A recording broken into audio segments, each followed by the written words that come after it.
नमस्कार, स्वागत है आपका बिहार समाचार में। चलिए जानते हैं आज की बिहार की अब तक की सबसे बड़ी और महत्वपूर्ण खबरों के बारे में। सभी खबरें आपके लिए काम की होने वाली है, पर इससे पहले अगर आप चैनल पर नए हैं तो चैनल को सब्सक्राइब कर लें और वीडियो को एक प्यार सा लाइक अवश्य कर दीजिएगा। आपका एक लाइक करना ही हमारी मेहनत का फल होता है। तो चलिए शुरुआत करते हैं आज की पहली और बड़ी खबर से।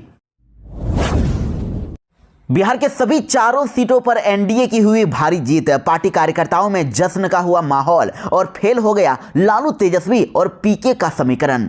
जी हां, देश के दो राज्यों महाराष्ट्र और झारखंड में हो रहे विधानसभा चुनाव पर देश भर की नजर थी, लेकिन बिहार के लिए सबसे अहम था विधानसभा की 4 सीटों पर हो रहा उपचुनाव। 2025 के विधानसभा चुनाव से करीब 10 महीने पहले बिहार की इन चारों सीटों पर हो रहे उपचुनाव को सत्ता का सेमीफाइनल माना जा रहा था और देखिए इस सेमीफाइनल का रिजल्ट अब आ गया है। इन चारों विधानसभा सीटों पर एनडीए गठबंधन की ही जीत दर्ज हुई है। इधर इमामगंज की बात करें तो यहां पर जीतन राम मांझी की बहू दीपा मांझी ने आरजेडी के रोशन मांझी को 5,945 वोटों से हरा दिया। देखिए इमामगंज में दीपा मांझी की जीत हो गई है। ये जीतन राम मांझी की बहू हैं और इन्होंने यहां पर टोटल 53,435 वोट हासिल किए। और इधर देखिए आरजेडी के उम्मीदवार रोशन मांझी मात्र 47,490 वोट ला पाए, यानी कि दीपा मांझी टोटल 5,945 वोटों से जीत हासिल कर पाई। इमामगंज पर केंद्रीय मंत्री जीतन राम मांझी की प्रतिष्ठा दांव पर लगी थी। यहां पर दीपा मांझी की जीत को लेकर जीतन राम मांझी ने भी दावा किया था और उनका ये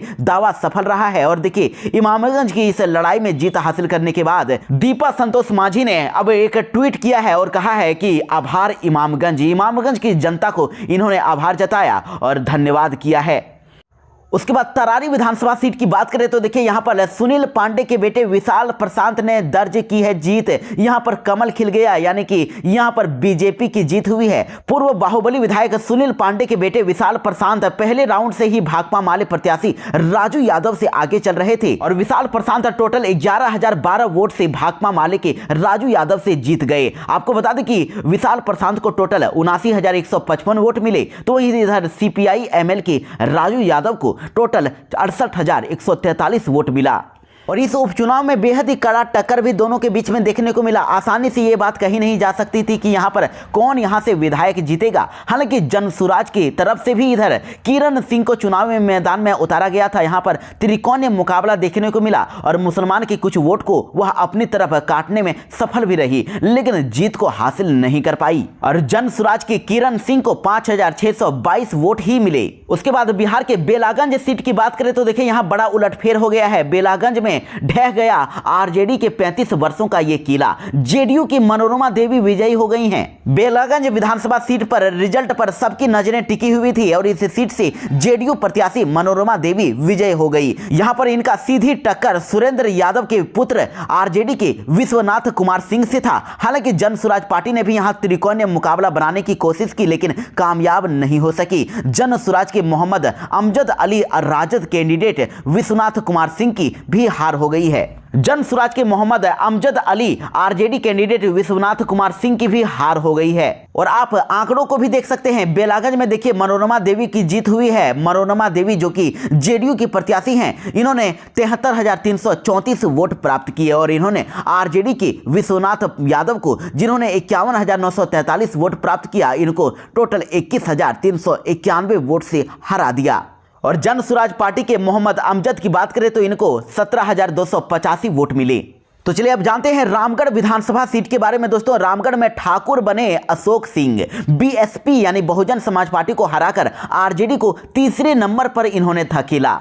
जी हां, रामगढ़ विधानसभा सीट से बीजेपी के प्रत्याशी अशोक कुमार सिंह ने 1362 वोट से जीत हासिल की है। इस सीट पर दूसरे स्थान पर बहुजन समाज पार्टी के उम्मीदवार सतीश कुमार सिंह रहे और सतीश कुमार सिंह ने 69,895 वोट हासिल किया। और इस सीट पर आरजेडी की पकड़ मानी जाती थी, लेकिन आरजेडी के अजित कुमार सिंह को, जो प्रदेश अध्यक्ष जगदानंद सिंह के पुत्र हैं, वे तीसरे स्थान पर चले गए। अजित कुमार सिंह को टोटल 35,825 वोट ही प्राप्त हुए। और इस सीट पर चतुष्कोणीय मुकाबला देखने को मिला। यहां पर टोटल 4 पार्टियों के कैंडिडेट चुनाव लड़ रहे थे और जनसुराज पार्टी चौथे स्थान पर चली गई। लेकिन इधर आरजेडी और बीजेपी के बीच में ही मेन मुकाबला हो रहा था, लेकिन आरजेडी तीसरे स्थान पर पहुंच गई। पहली ही परीक्षा में बुरी तरह से फेल हो गए प्रशांत किशोर। उपचुनाव में औंधे मुंह गिरे। आगे की रणनीति पर भी आ गया भारी संकट।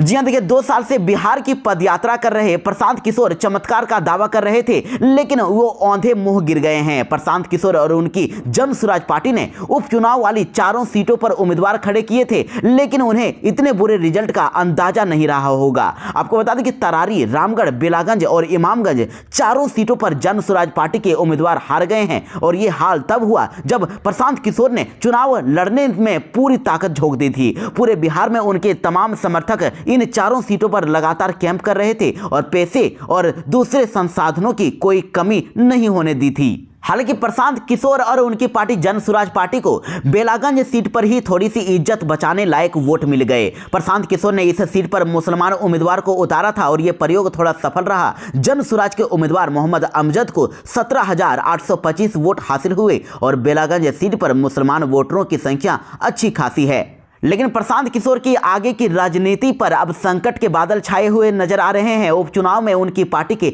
निराशाजनक प्रदर्शनी से दावों की हवा निकलती दिख रही है और इससे प्रशांत किशोर के समर्थकों में भी गलत मैसेज गया है। और आपको बता दें कि बिहार में अगले विधानसभा चुनाव में लड़ाई तो एनडीए और इंडिया गठबंधन के बीच में ही होना है। बिहार में सियासी लड़ाई हमेशा आमने सामने की होती है और इसमें तीसरे कौन की गुंजाइश कम ही होती है। तो ऐसे में प्रशांत किशोर की राजनीतिक स्वीकार्यता कम होगी और जाहिर है कि आने वाले दिन उनके लिए कठिन साबित होने वाले हैं। बिहार के युवाओं के लिए बड़ी खबर, सरकारी अस्पतालों में ड्रेसर के पदों पर होगी बम्पर बहाली। जी हां, बिहार के सरकारी अस्पतालों में अब ड्रेसर की कमी दूर होने वाली है। सरकार अब जल्द ही इन अस्पतालों में ड्रेसर के रिक्त पड़े हुए 3,326 पदों पर बहाली करने जा रही है और इस संबंध में स्वास्थ्य विभाग की ओर से बिहार तकनीकी सेवा आयोग को वैकेंसी की अधियाचना भी भेजी जा चुकी है। देखिए, स्वास्थ्य मंत्री मंगल पांडे ने बड़ा ऐलान किया है। उन्होंने कहा कि बिहार प्रदेश में स्वास्थ्य सुविधाओं को बेहतर करने के साथ साथ रोजगार को भी बल देना सरकार की प्राथमिकता है और राज्य में अब स्वास्थ्य सेवाएं सफलता की नित्य नई कहानी गढ़ रहे हैं। आने वाले 2 महीनों में ही स्वास्थ्य विभाग में हजारों नौकरियां मिलेगी और सैकड़ों स्वास्थ्य केंद्र भी खुलेंगे। बिहार के सुपौल में हुआ बड़ा हादसा, बाइक सवार को टक्कर मारते हुए चाय दुकान में घुसी स्कॉर्पियो, 5 लोग हुए जख्मी। जी हां, सुपौल के त्रिवेणीगंज नगर परिषद क्षेत्र में तेज रफ्तार स्कॉर्पियो अनियंत्रित होकर बाइक सवार को टक्कर मारते हुए तेज रफ्तार एक चाय दुकान में घुस गई। इस घटना में बाइक सवार के साथ ही चाय दुकान में बैठे हुए 5 लोग जख्मी हो गए। सभी जख्मियों को इलाज के लिए अनुमंडलीय अस्पताल त्रिवेणीगंज में भर्ती कराया गया है। जहां जख्मियों को इलाज के लिए अनुमंडलीय अस्पताल त्रिवेणीगंज में भर्ती कराया गया और जिसके बाद फिर प्राथमिक उपचार किया गया और उसके बाद फिर रेफर कर दिया गया है। सदर अस्पताल सुपौल में रेफर किया गया है।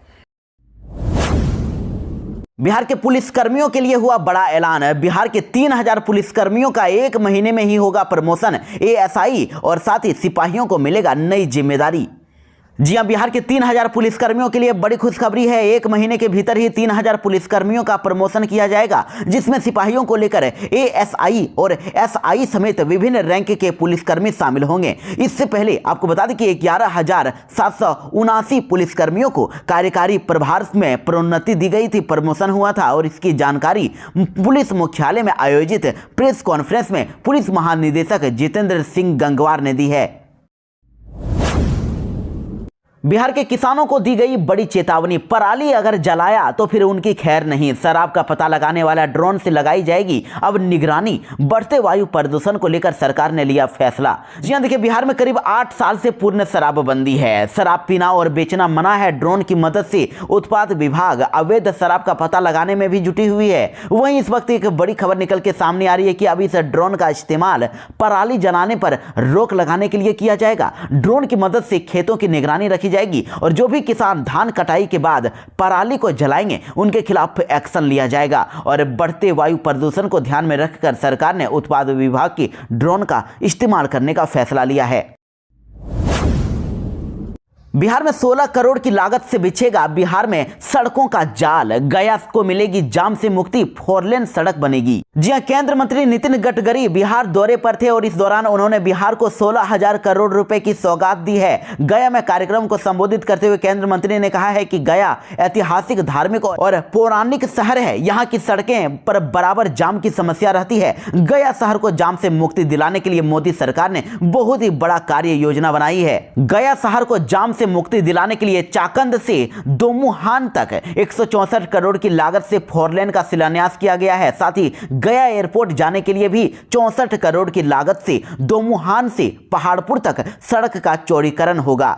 इसके साथ ही उन्होंने डोभी गया पटना 4 लेन का कार्य फरवरी 2025 तक पूरा करने की बात कही। इससे आवागमन करने में आम लोगों को भी सहूलियत होगी। बिहार में बहुत ही जल्द बढ़ेगी ठंड। 24 घंटे के दौरान कुहासा और साथ ही ठंड को लेकर लोगों को दी गई चेतावनी। जी मौसम विज्ञान केंद्र ने 19 जिलों में घने कोहरे को लेकर ऑरेंज अलर्ट जारी कर दिया है। इसमें किशनगंज, कटिहार, पूर्णिया, अररिया, मधेपुरा, सहरसा, सुपौल, समस्तीपुर, दरभंगा, मधुबनी, वैशाली, मुजफ्फरपुर, शिवहर, सीतामढ़ी, सारण, सिवान, गोपालगंज, पूर्वी चंपारण और पश्चिमी चंपारण शामिल हैं। मौसम विज्ञान केंद्र के मुताबिक बिहार में अभी पछुआ हवा चल रही है। इसकी वजह से सभी जिलों के तापमान में लगातार गिरावट दर्ज की जा रही है। ठंड बढ़ रही है और अब भी तापमान सामान्य से अधिक है। लेकिन 1 से 2 दिनों के बाद हिमालय पर बर्फबारी शुरू होगी और प्रदेश में अब ठंड बढ़ेगी। दूसरी ओर इधर घने कोहरे के चलते 20 ट्रेनों और 7 फ्लाइटें अभी देरी से चल रही है।